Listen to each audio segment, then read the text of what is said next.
Hey there. I thought since I was all set up here before I cleaned up and went back, excuse me as I reach over things, went back into my studio, that I would share a few things with you, or at least get started on building some color in this painting here. And so I have my palette here. Let me turn this around. This is a Masterson sta-wet palette, and it is my best friend. Keeps my paints nice and damp so that I can work them for an extended period of time. I have a water bucket right here, just out of the picture, and I'm going to pick up a paper towel so that I can control how much water I'm adding to my paints as I work. So I'm using acrylic heavy body paints. These happen to be Golden brand. There's lots of different brands out there for you to use. I love these. I've used them since college. They're sort of my go-to.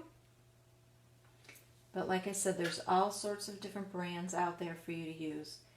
And this palette system allows me to lay out my colors and mix right on the palette. I'm able to just pick up a tiny bit of color and add it to my puddle. I happen to be the sort of artist that mix with my brush. There are lots of people who mix, or lots of artists use different sorts of tools. This is what makes me happy, so this is why I work this way. And I think part of finding your own artist style is understanding the things that make you happy and choosing to work in those ways too.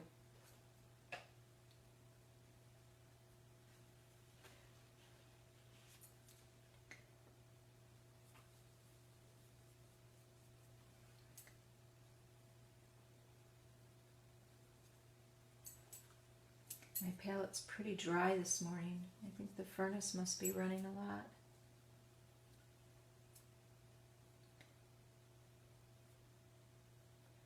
So as I'm painting these shapes, I'm not trying to stick to a true stay in the line approach, stay in between the lines approach, because my drawing itself wasn't perfect, and it's not my intention for the painting to be super clean and photo representational.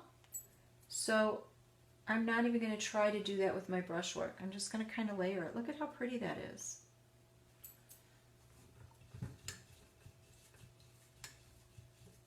I love that.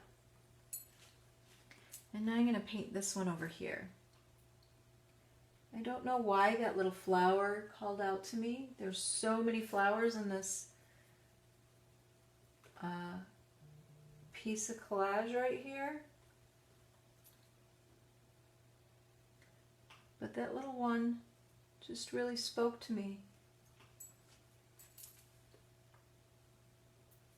The light here is not terribly great for painting. It's really flat. And actually I feel like I'm painting in shadow, which doesn't make me happy, but for demonstration purposes, anything for you guys, right? Earlier, in the earlier lesson videos, somebody asked about water and paint buckling. And one of the things when you work with acrylic paints is that they are water-based. And so there's water in them inherently, but in order to get them to go smoothly on the page, you also sometimes have to add a little bit more water to them. And the trick is to understand, or the key to managing acrylics is to understand how much water you can add without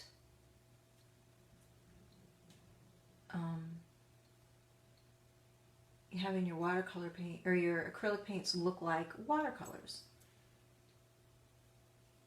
So it takes a little bit of practice, And remember, as you watch me do this, that I have been doing this for probably longer than most of you have been alive, which, ugh, I hate saying that. Oh my gosh. But yeah, I've been painting for at least 40 years. And that makes a big difference in the knowledge of my tools as well as my materials. Look at how fun that is. So that is this flower right here.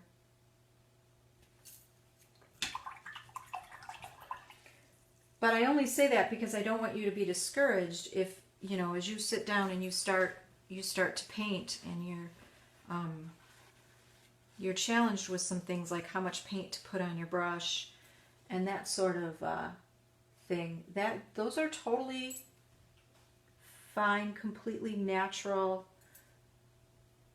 challenges that everybody goes through. So don't give up. Just keep practicing. Find what feels right for you. I will tell you that I love these brushes. Do you see how it has a nice crisp end?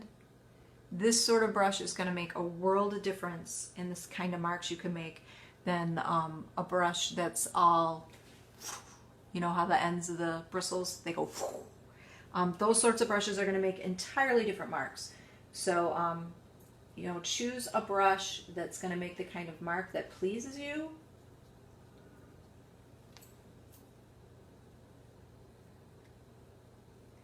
I always tell my students, don't fight with your tools. If you find that you're not getting the sort of marks that you desire, the issue probably is your tool.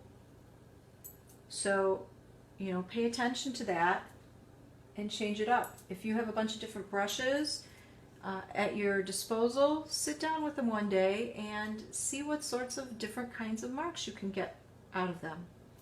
And see if any one brush in particular feels better in your hand,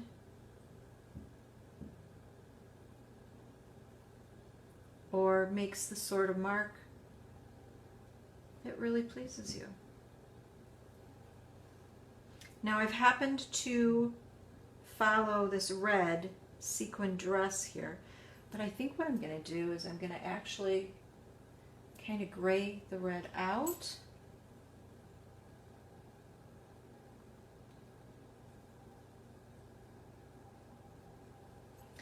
As I carry it towards that center.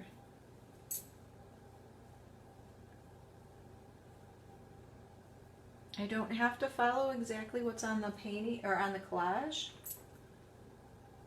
because I'm taking artistic license.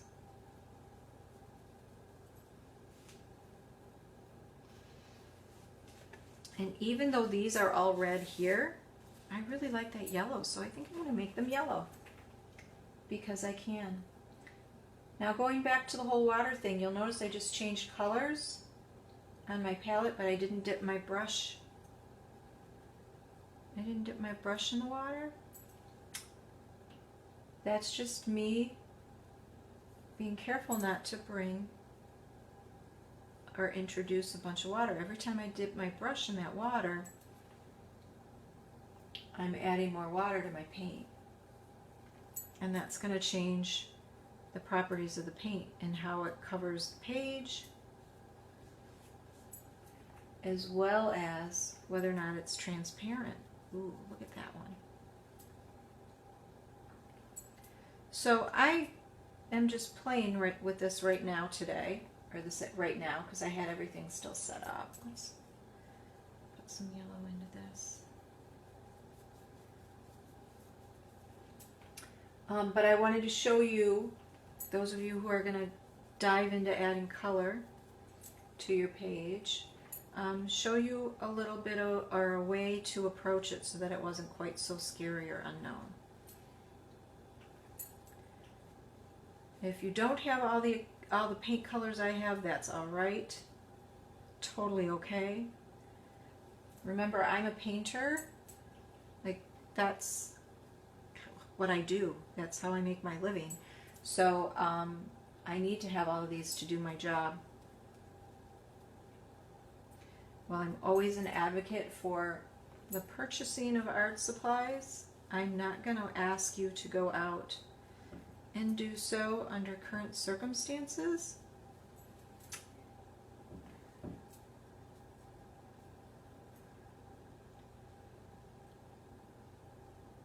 because that would just not be prudent. So there you go. You have a brief peek at the beginning of what this page will look like with color added to it. And that was just a quick 10 minutes. So I know you can do this. I know some of you might be a little, a little uncertain or a little intimidated, but try it. It's just paint. It's just paper. If you feel that your book is too precious, work on a loose piece of paper. And remember that, even with this sort of thing, if it ultimately doesn't turn out, there will be sections of it that you can cut out and reuse and collage somewhere else. Remember this collage? This piece was from a painting that didn't turn out. So we can always reuse, repurpose what we're creating. It's not, it's not neurosurgery. No one's going to die. There's no bleeding allowed in art. So yeah, just make marks and be fearless and have fun. Okay? Thanks, everybody. We'll see you on Thursday. Bye.